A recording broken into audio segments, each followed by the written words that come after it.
Maze, I mean, I kind of feel like the Illuminati brand is strong, but it can get even stronger. We've already talked about football Illuminati. Is this another football Illuminati thing? Football Illuminati, by the way, coming soon. Keep your third eye open for that one. Fishing Illuminati. No! Fishing Illuminati. Get hooked. Oh my God. Tell me more. I need to hear about this. Over the weekend, I mean, there is a fishing scandal in Lake Erie that is amazing. The walleye competition, where apparently hundreds and hundreds of thousands of dollars are spent by the competitors to get the biggest fish in Lake Erie. And it spans over like weeks, but basically came down to this big event this past weekend on Saturday. This 2-person team were found cheating by stuffing their fish with lead weights. Hold on. Wait a second. Isn't it by how big the fish is? Like, don't they measure them? Apparently not. I think that's deep sea fishing. I mean, but yes. Normally it's drag it out and they hang it upside down on the dock and you see how impressive the marlin is. Yeah. Well, this is different. They weigh these. This is a little eerier. Nice. I was going to be my exit line. Damn it.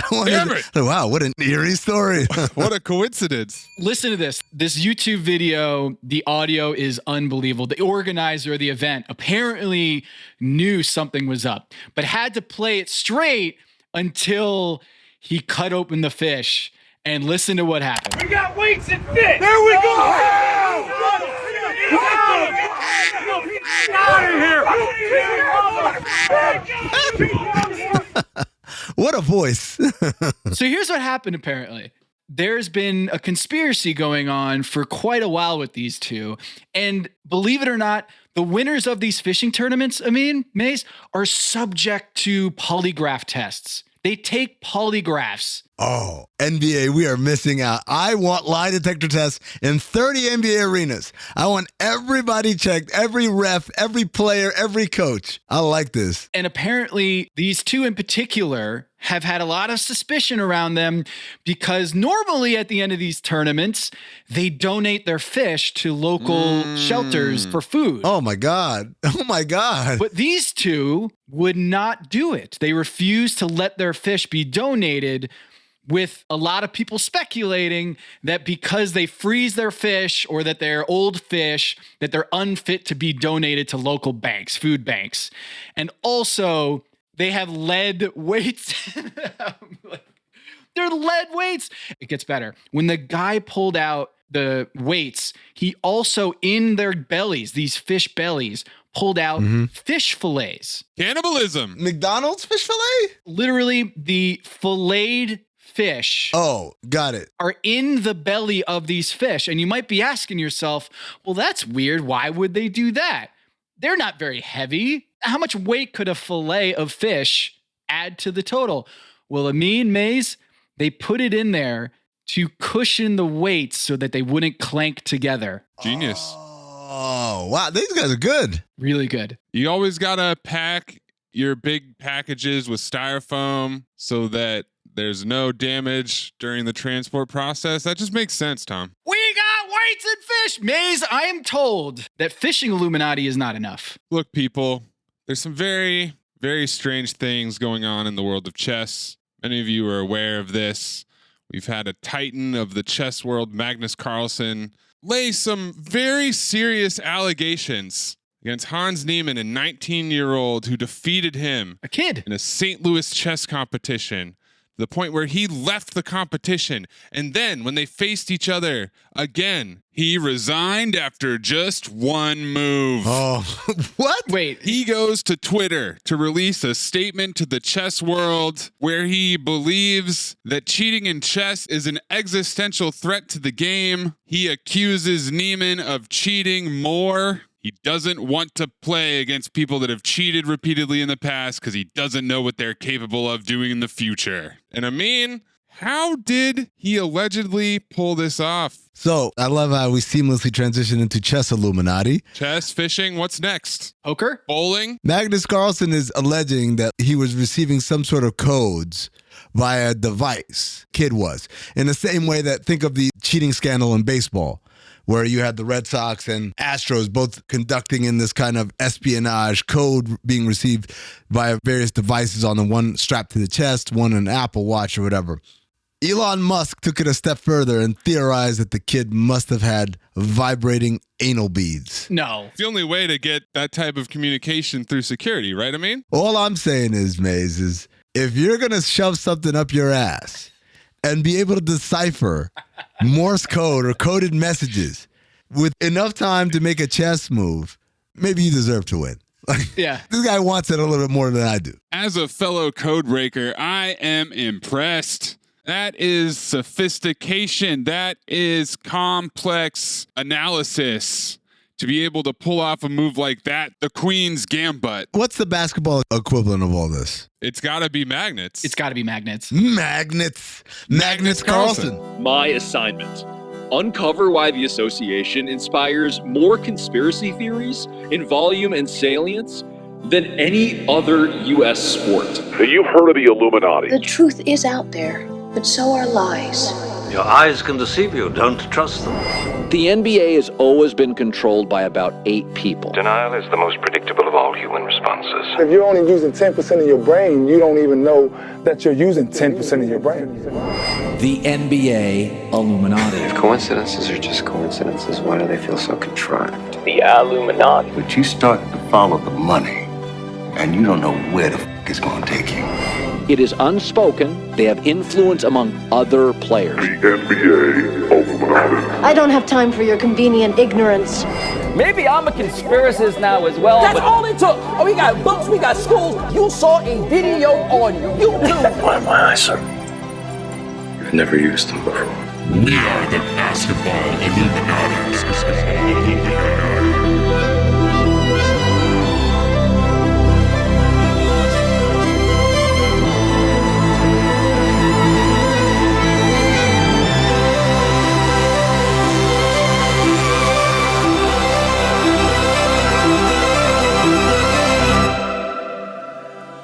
This is Basketball Illuminati. I am Tom Haberstroh, along with, as always, my Illuminarmy generals, Amin El Hassan, and producer Anthony Mays. I don't know. Are we happy with the name Illuminarmy? Is there another name we can come up with here to categorize our following, our legion of fans? Not everybody needs to fight in the war. Some of you just need to see the light, and that is why we are expanding it to the Illumination. Oh, nice. Go to worldofsuey.com, get your Basketball Illuminati merch.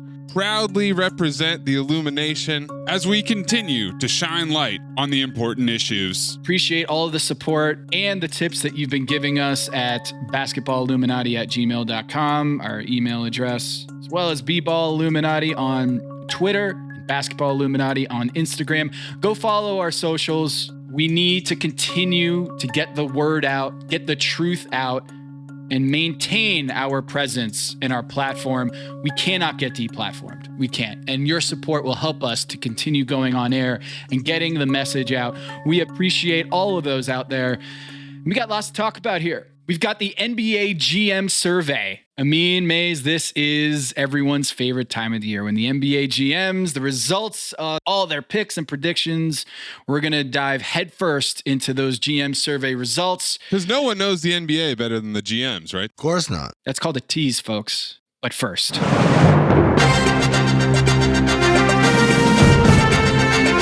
You are listening to The Agenda with Tom Haberstroh and Amin El Hassan. The NBA is back. It's back, baby. Preseason. It's return season. Not only are we getting games back, the preseason is here. Some players are out in Japan. We actually have Victor Wembanyama and Scoot Henderson playing this week. Man, it's exciting times in the NBA, especially for those who've been away from the sport for a very long time. Some familiar/unfamiliar faces, Amin Mays, are back. The agenda everyone wants to talk about. Ben Simmons' return, his debut for the Brooklyn Nets. Didn't happen at the postseason last year. It happened against the Sixers in Brooklyn. Also, we got Kawhi Leonard, we got Michael Porter Jr., and Jamal Murray playing for Denver again. It's like a reunion. It's a family reunion. Oh, man.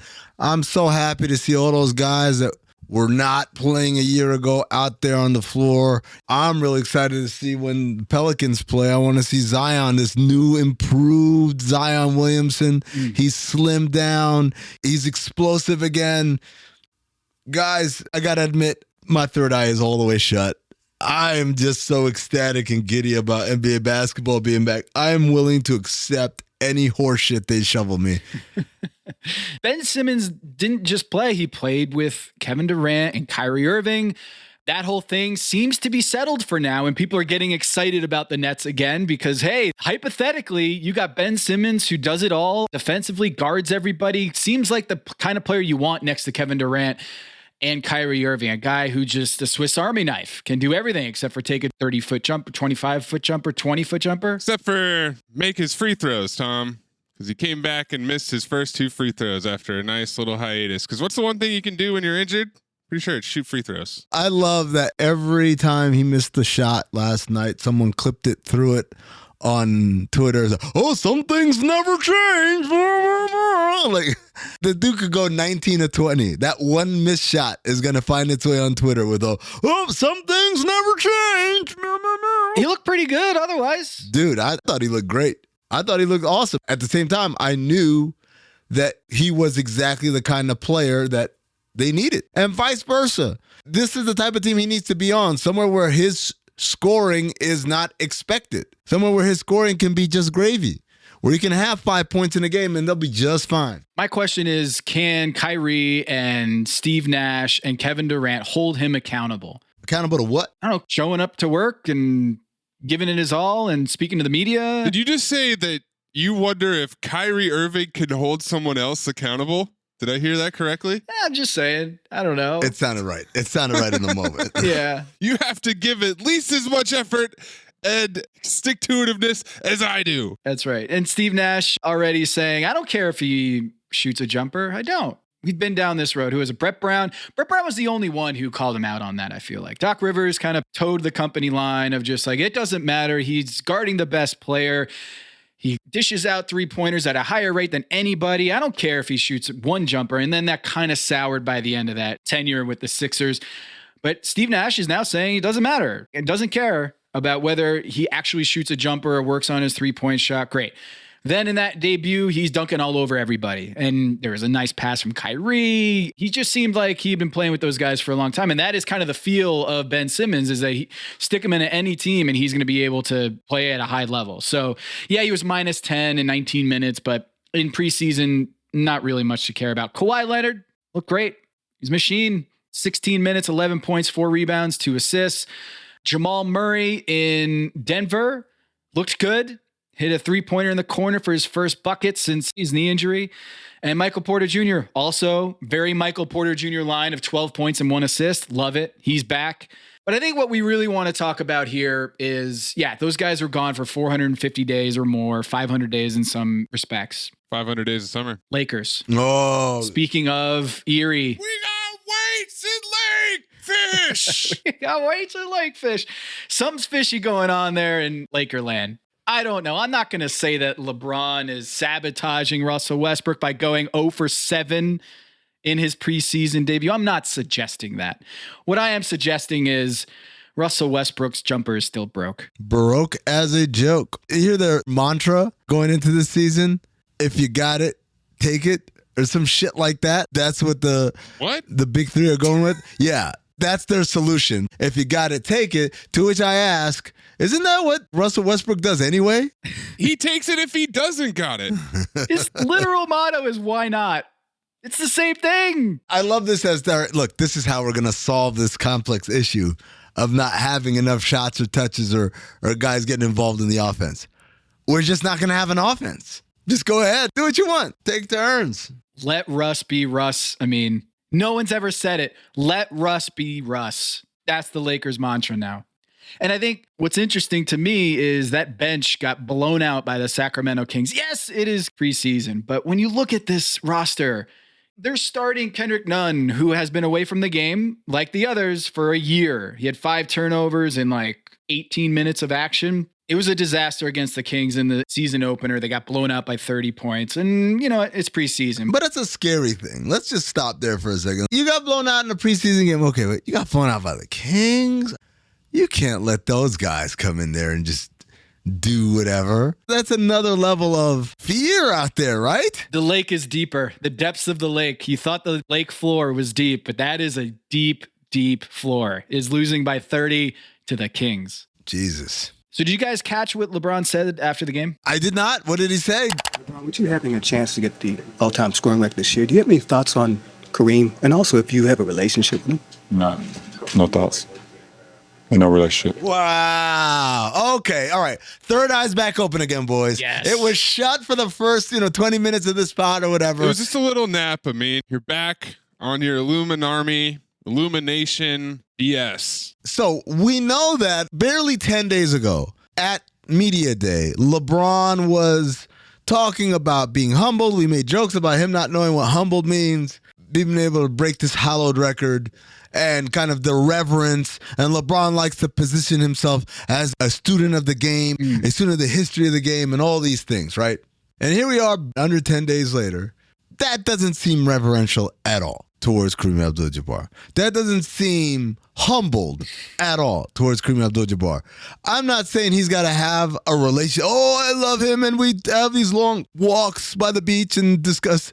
But there's a way to deliver. What would they discuss on the beach? The meaning of life, history of jazz. Kareem's written books about the Harlem Renaissance and stuff like that. Pilates, yoga, spiritual. Oh, absolute yoga. What was like fighting Bruce Lee in a movie, right? Yeah. Maybe cameo roles in movies during your playing career. All types of things, right? But he didn't say any of that. He didn't have to say any of all that, but there's a way to say, yeah, we don't really have a relationship, but like obviously I would love to get to know him or anything like that. Instead, we got the very sharp, curt no. And by the way, if you didn't see the video, he's got sunglasses on too. The added levels of shade, IDGAF going on here. Instantly, I started thinking, okay, what are the different things that could go wrong here or that could have gone wrong? And so one of the things is that Kareem, in the last couple of years, has become a columnist. He writes op-ed pieces for various publications. And I believe he has his own blog as well. A Substack, not a blog. Somewhere underneath the number one sports Substack, House of Strauss, is Kareem Substack, yes. Again, that is staggering to think of, that more people would pay to read the words of Ethan Strauss than those of Kareem Abdul-Jabbar, who not only was the greatest basketball players of all time. I asked Ethan if he has a relationship with Kareem. He said no. And just left it at that. What an asshole. Kareem may or may not have been critical of LeBron over the years in terms of some of the stuff away from the game. Yeah, he apparently has been very critical. And LeBron has mentioned that Kareem has been critical, taking shots at him. What was it, the big balls dance? Kareem did not think that was befitting of a man of his stature. In Indiana, yeah. The kids, think about the kids. This is a story from April 5th, 2022.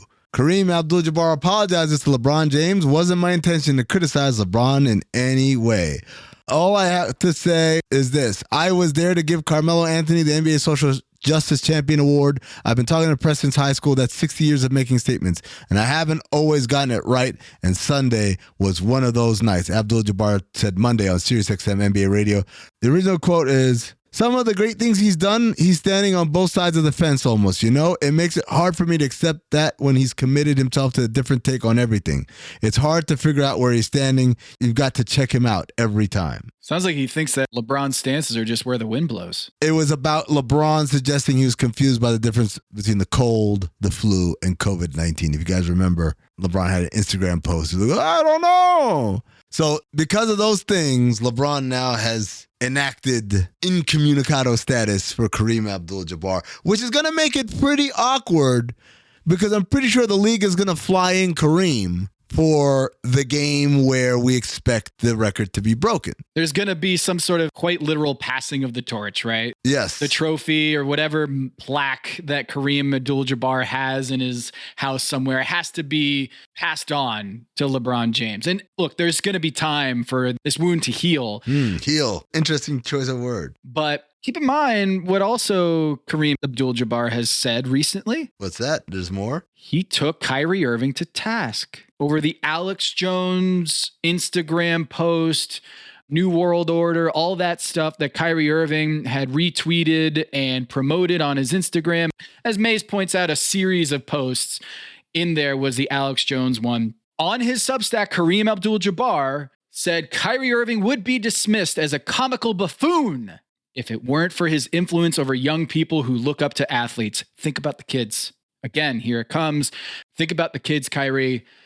And he wrapped up his essay by blaming Irving for tarnishing, quote, the reputations of all athletes who strive to be seen as more than dumb jocks.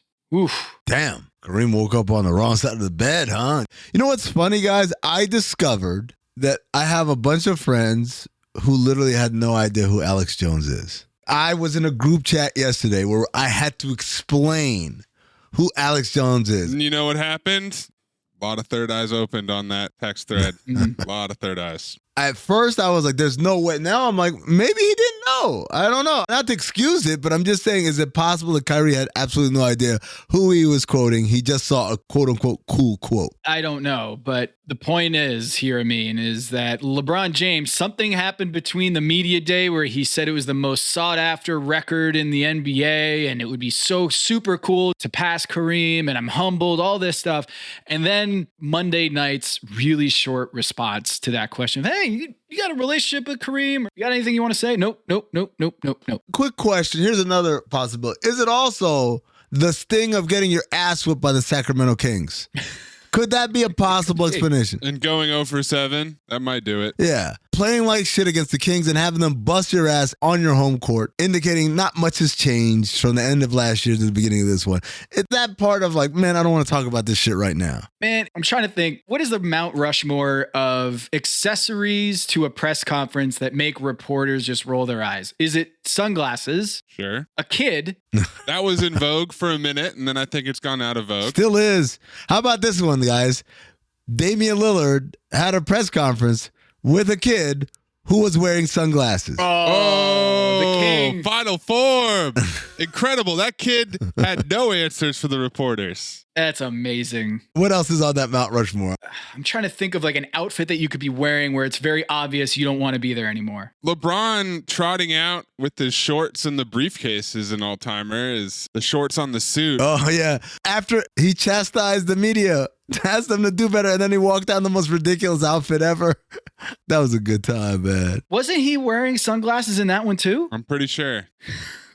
That's the final ensemble. It's a suit with shorts, a very expensive bag, and sunglasses. That was a thing. Remember there's a moment where every NBA player was like, I'm going to show up with shorts and a suit on. That's gone away. I'm glad. The next time LeBron shows up to a press conference with sunglasses on, just move on. Just save your questions for another day. I've queued up LeBron's full media availability post-game last night. Let me see his mood. After watching it with the full context of the full thing. Third eye open or? Third eye's open. Couple of things. Number one, did not recognize the person who asked the question. And that happens in preseason. You get a bunch of people who aren't usually there. We heard BT and we heard McMenamin and we heard Mike Trudell in there, some other familiar names. Then I heard an unfamiliar name. So number one, could have been, I don't know who you are. Number two, based on the question, every other question was about the game or about where you guys are in the process. This interloper, if you will, asks a question that is out of the context of anything that happened today.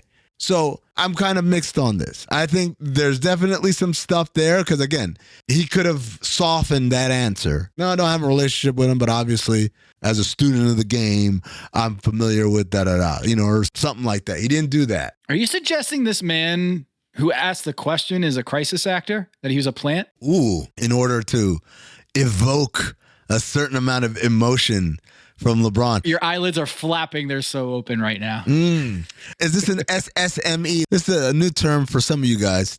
Staged social media event. SSME. I want to introduce it into the Illuminati lexicon and keep it rolling in there because sometimes you get this, guys. You ever seen a video? It's like, oh my God, I can't believe that guy said that to the other guy. And I can't believe this guy just happened to have his camera rolling the whole time. Stage social media event. Do you think that's what happened with Doc Rivers and James Harden? The broadcasted practice where Doc Rivers and James Harden had this long, just very insightful discussion about the offense. Oh. Just wondering if you thought that that was an SSME, as that was a stage social media event. SSME, baby. Hashtag that shit. SSME. I want all you guys to notice it when you see it. And you know it when you see it because it just doesn't make sense. Who is this guy? Who asked this question? What is he about? Why is he here? And why such an out of context question for LeBron so that LeBron could deliver a very definitive answer like that? Ask yourselves. Were they wearing devices that would tell them what question to ask? Hi, Brent. Anal beads. What does that look like? You doing your own research? Are you doing studies yourself? Are you in the lab on a nightly basis? What are you doing? Do your own research. Do your own research. Do your own research. Do your own research. Doing your own research. I'm not a scientist. I'm not here to tell everyone that this is it. For me, it's just giving everyone a chance to do their own research and find their own knowledge.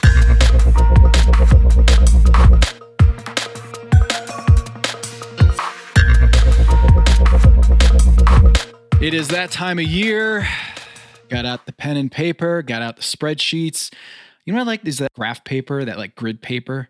Do you guys remember that from school? Yeah, I missed that. Why do you like it, Tom? I like it because you can draw lines, you can make connections, you can do your own research. And fellas, this week, I did some of my own research. It's been a while. Taking a little hiatus on research, I guess. Let's call this segment, because we've never labeled it before. No, never. Tom did his own research. Oh, I like it.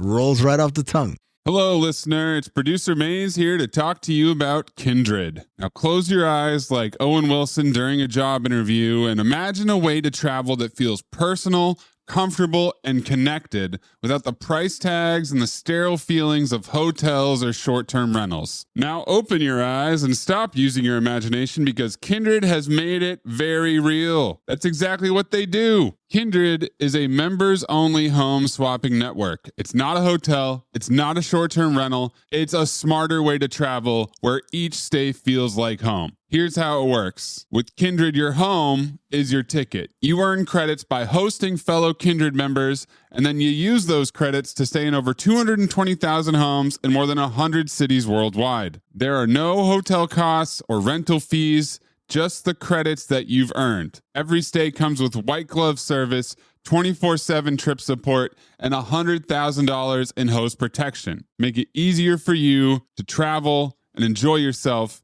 and not worry about details. I've used Kindred and I found an amazing home for a weekend getaway in an idyllic location with amazing views and great ambiance. It had everything I needed. And the best part was, it cost me $0. So apply now at livekindred.com and use code DINGS to join for free.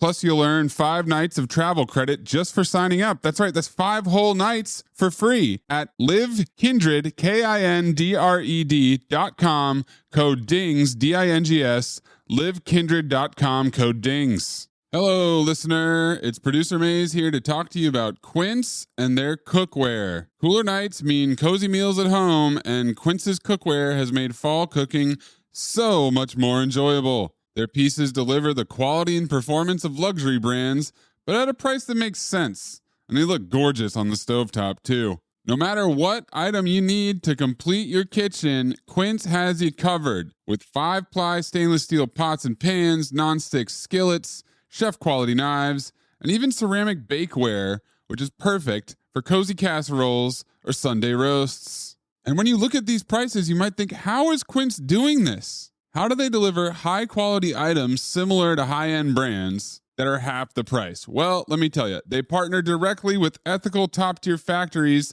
to cut out the middlemen and pass the savings on to you. And it's not just cookware. I got myself some bath sheets. That's right. When you're a tall man, you have to use bath sheets, not bath towels from Quince. It's like drying off with a cloud. It's incredible. Upgrade your kitchen for cozy fall meals with premium cookware from Quince. Go to quince.com/dings for free shipping on your order and 365-day returns. That's QUINCE.com/dings, DINGS, to get free shipping and 365-day returns. Quince.com/dings. All right. On Tuesday morning, we got breaking news. The NBA GM survey from NBA.com was released. It's back. It is time for us to dive into the results.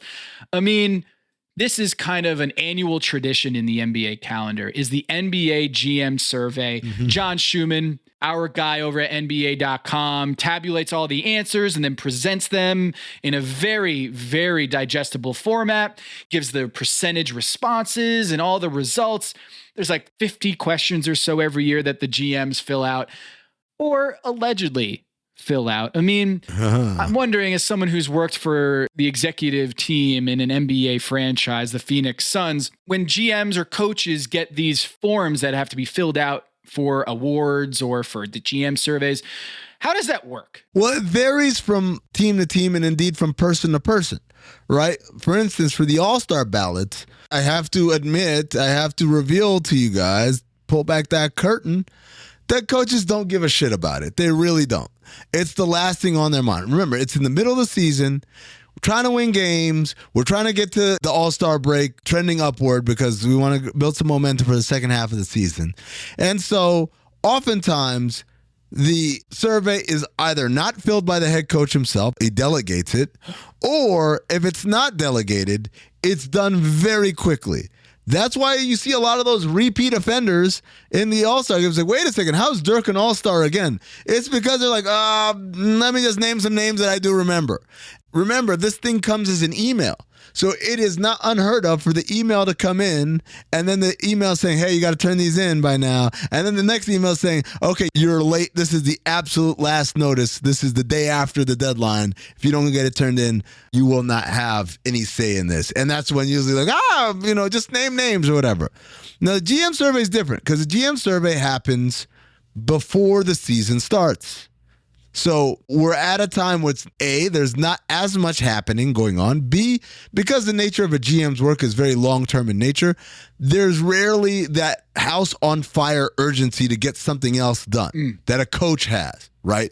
Because there's a game tonight. There's always a game to prep for. Whereas for the GM, you got a little bit more time. So I would submit to you that the GMs are more likely to fill out their own survey, but, and it's a big but, they are often prisoners of the moment. Sir Mix-a-Lot over here likes big butts. Cannot lie. Kyle Lowry. Maybe that's the reason why you see a lot of top decision makers no longer with the title of GM. They don't want to do these surveys. So now you got the president of basketball operations.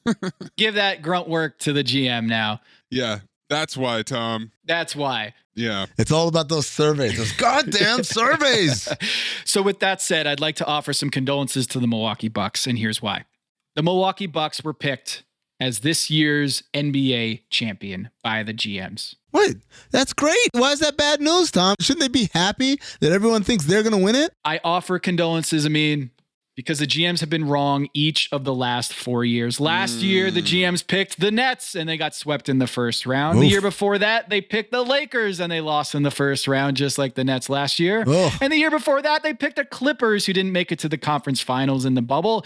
And the year before that, the GMs picked the Warriors, and they lost 2019 against the Raptors. Yeah, I'm going to let that slide. Well, the GMs weren't that far off. Yeah, they weren't. But the point is, the GM survey is hardly a crystal ball, and it's more like a content engine. And this is where you need to keep your third eye open. Is, a lot of times we look at these things as if they are predictors, or maybe they're just part of the media cog, the media wheel of just creating tons of content and fodder for programs like this one, where we think, okay, let's chew on this. Well, I'd like to chew on this part, this fatty piece of the GM survey, which is the championship predictor. And this is where I did my research, okay? Okay. Dating back to 2006-07, the NBA GM champion prediction has been wrong more times than they are right. They've been right 7 times and wrong 9 times. The only time that they have been right appeared to be in mini dynasties. Yep. So in 2018, they picked the Warriors won. That's because in 2017, the Warriors won the championship, and they also picked the Warriors that year. And then the GMs were right in 2013 with the Heat and in 2012 with the Heat. They were also right in 2010 when they picked the Lakers, because in 2009, the Lakers won the championship. And guess who they picked in 2009? The Lakers. So they were right in those 2 years with the Warriors, the Heat, and the Lakers. So they're never good at predicting a new champion. They're just good at predicting the same champion over. Which is just inertia, right? Even the repeats in that, when they picked them the first time, it was because they'd gone to the finals the year before. So 2009, they picked the Lakers. That's because the Lakers lost in the finals in 2008. 2012, they picked the Heat. That's because in 2011, the Heat had lost in the finals. And then the Warriors repeat. Well, that's because they'd been calling for 2016, 2017, 2018, 2019. I'm guessing they didn't pick the Warriors in 2015, though. No, they didn't. There you go. In 2015, they picked the Spurs, and the Warriors were the 6th place team. And they can't vote for themselves, so this wasn't a case where Bob Myers is filling his own team out. Yes. But I want to raise the other thing is, a lot of these predictions are default. You picked the returning champion. Are you surprised, Maze, that your Bay Area Warriors were not picked as the GM championship team this season? The Milwaukee Bucks were. The Warriors were second. And I'm curious, Maze, do you think this is part of some cabal that don't want to see Steph Curry win another title or the Warriors win another championship? You can call it a cabal. You can call it a bunch of deniers. You can call it whatever you want, Tom. I understand. I mean, you could say that the Warriors were blessed and just coasted to the path of least resistance last year. They had the best team not face them necessarily at every step. The Suns decided to blow that game 7 for some reason. They had other teams have injuries. Ja Morant, the team the GM selected, the Bucks, lost Chris Middleton. Things happen. I can understand, but they still put him second. I think that that's still a healthy level of respect. And you'll see throughout the rest of the GM survey that Steph Curry's name appears many, many times. Yeah, the one guy that you have to program against the most, Stephen Curry. My thing also here on the GM survey is some of these responses are great. Like they had Anthony Davis getting a vote for breakout player of the year. Anthony Davis. Dude, I'm telling you. Did they say broken player of the year? Is that what the poll was? Yeah, emphasis on break. Dude's going to turn 30 in March. He's due for a breakout. He's long overdue. Who is this Anthony Davis guy? I've never heard of him. I think he's due for a breakout. Tom, there was a year where there was a GM who literally almost every question asked, his answer was Thomas Satoransky. Breakout player was Thomas Satoransky. Biggest acquisition was Thomas Satoransky. Best point guard. Biggest loss was Thomas Satoransky. I don't know what it was, but this dude had a Thomas Satoransky hard on. And then 2 years later, Thomas Satoransky wasn't in the NBA. Sunrise, sunset. Eric Spoelstra, congratulations. And congratulations on the birth of your 3rd child, by the way. Eric Spoelstra also got his 3rd straight Best Coach in the NBA award from the GMs. He has 0 Coach of the Year awards to his name, but I think he'll take the 2 rings and the notoriety of being the most respected head coach in the NBA. The other thing is these are not crystal balls. Like 5 years ago, 2017, the GM survey, which rookie will be the best player in 5 years? The number 1 response was Josh Jackson. Nice. For the Phoenix Suns. Number 2 is Markelle Fultz. Nice. Jesus Christ. It was not a good year, 2017. So keep your third eye open about these content tent poles in the calendar. I mean, there's another one out there that you have been astounded that people still fall for the okie doke. Yep. It's called NBA Rank. Oh my God, NBA Rank. How do they do it every single year? And by the way, as I always like to say, fans are fans. You're allowed to be a dumb fan and get angry about things and fall for the banana in the tailpipe. That's your right.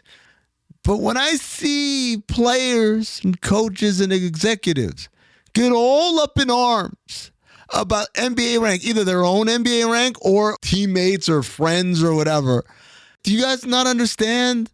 I can tell you, let's pull back the curtain one more time. They literally invented NBA rank because this was the dead period where we had no news. And they said, we want something that's going to get people engaged. That, I swear to God, I am telling you the words of the man who invented NBA rank. I know who it is. I will not say his name because he's a friend. But he said, basically, this is the part of the calendar where we don't have anything. There are tumbleweeds flying across Twitter during this time in the NBA calendar. We've got to create something. Something to get the people going, and more importantly, something that we reveal over time. Because what we're trying to do is eat up as much of this dead time before training camp and media day opens. That is it. Brilliant. There's no part of it where it's like, no, but who is the best player? No, they don't give a shit. By the way, this is the other thing I'm going to reveal to you guys. This is how it goes. It's not like they sit in a room and say, who thinks LeBron's the best? And everyone raises their hand. No, you get an email survey. Yeah, one year it was basically they asked you this player or this player, who's better? Yes. Jason Tatum or Paul George? They keep doing this over and over and over again. Steph Curry or Damian Lillard, over and over again. It'll be things like Anthony Simons or Tyler Hero, Jordan Poole or Tyrese Maxey. Sometimes it'll be cross position, Robert Williams or Cameron Payne. Hundreds and hundreds of these things. And you're voting, and then they figure it out from there. Right. So it's not like a means list. He's got his top 100 and I've got my top 100 and Mays has his top 100. It is a huge empirical study. Right. Based on like either or.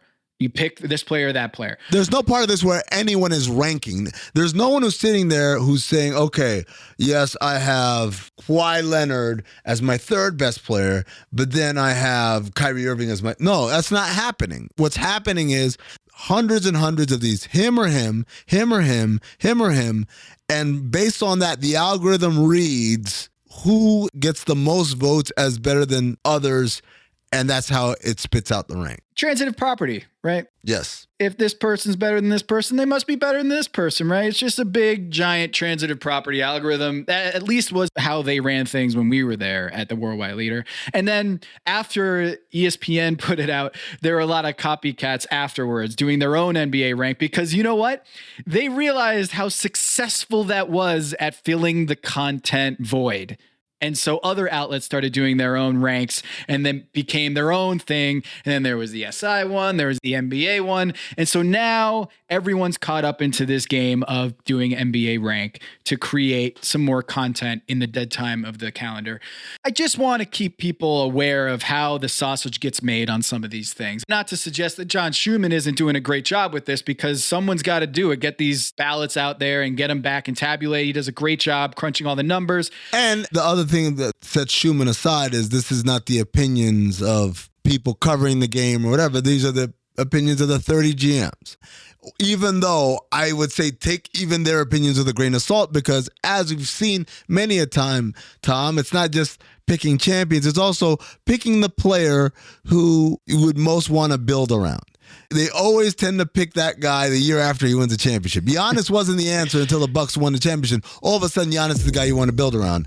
That's not because Giannis took some leap. That's just because these guys are human and they are victims of recency bias as well. Yeah, like I love which player is the most athletic and which player is the fastest with the ball. Ja Morant is now on top of both of those categories. Whereas last year, most athletic was Zion. Right. And fastest with the ball was De'Aaron Fox. Did De'Aaron Fox get slower or did Ja Morant just have a great year? He had a great year. There you go. Some regular eyes were opened, is what I think happened there. Seems a little fishy, I would say. We should check for lead and fish fillets inside.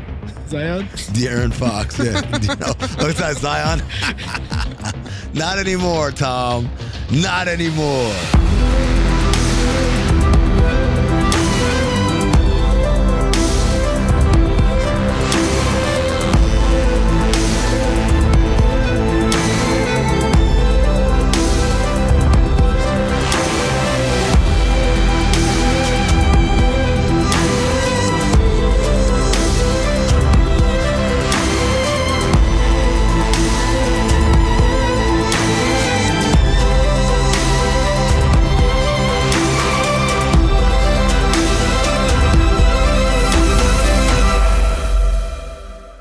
third eyes were opened last week when a certain viral clip was recirculated on its 5th anniversary, guys. You see this? Mm-hmm. You hear about this? I heard about it. Not just any viral clip, boys. It's a clip that is very near and dear to this show.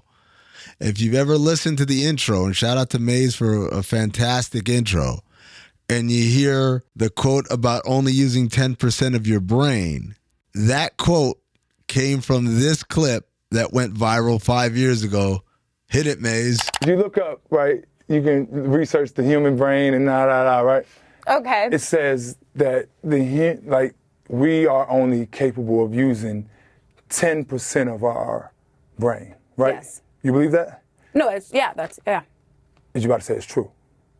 I'm saying that's what people say. That is the consensus So it's the consensus scientifically. So who was the guy that used 11 that made it okay to say everybody just using 10?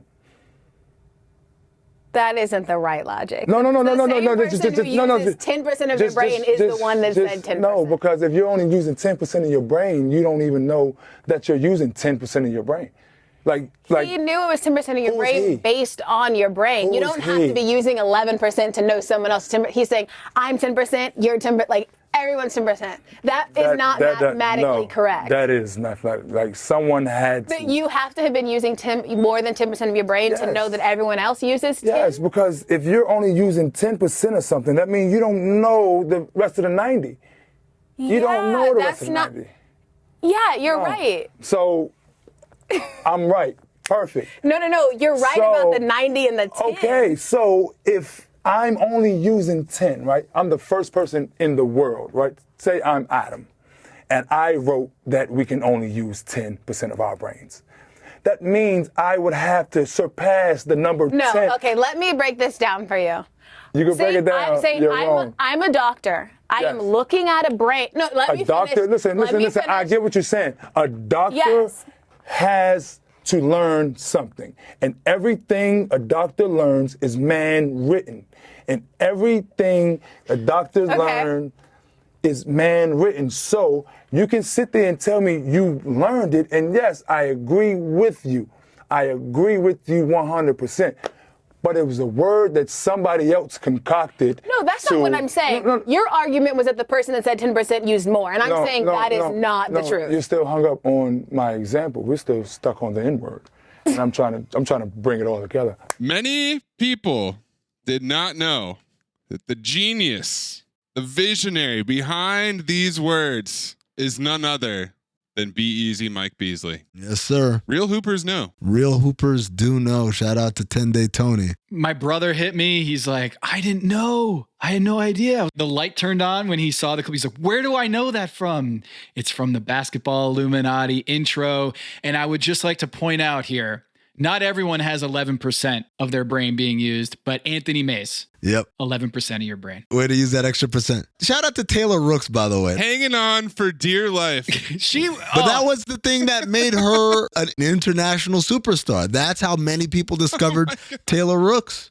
Was through that clip right there. A believer in science. She's like, no, that's not how it works. No. Like, I'm sorry. No. It's great. I love her, man. Shout out to you, Taylor. Also 11% of her brain. Also, it should be pointed out that Michael Beasley is wearing 2 watches in this clip, and he's got a watch on his ankle, folks. He knows what time it is.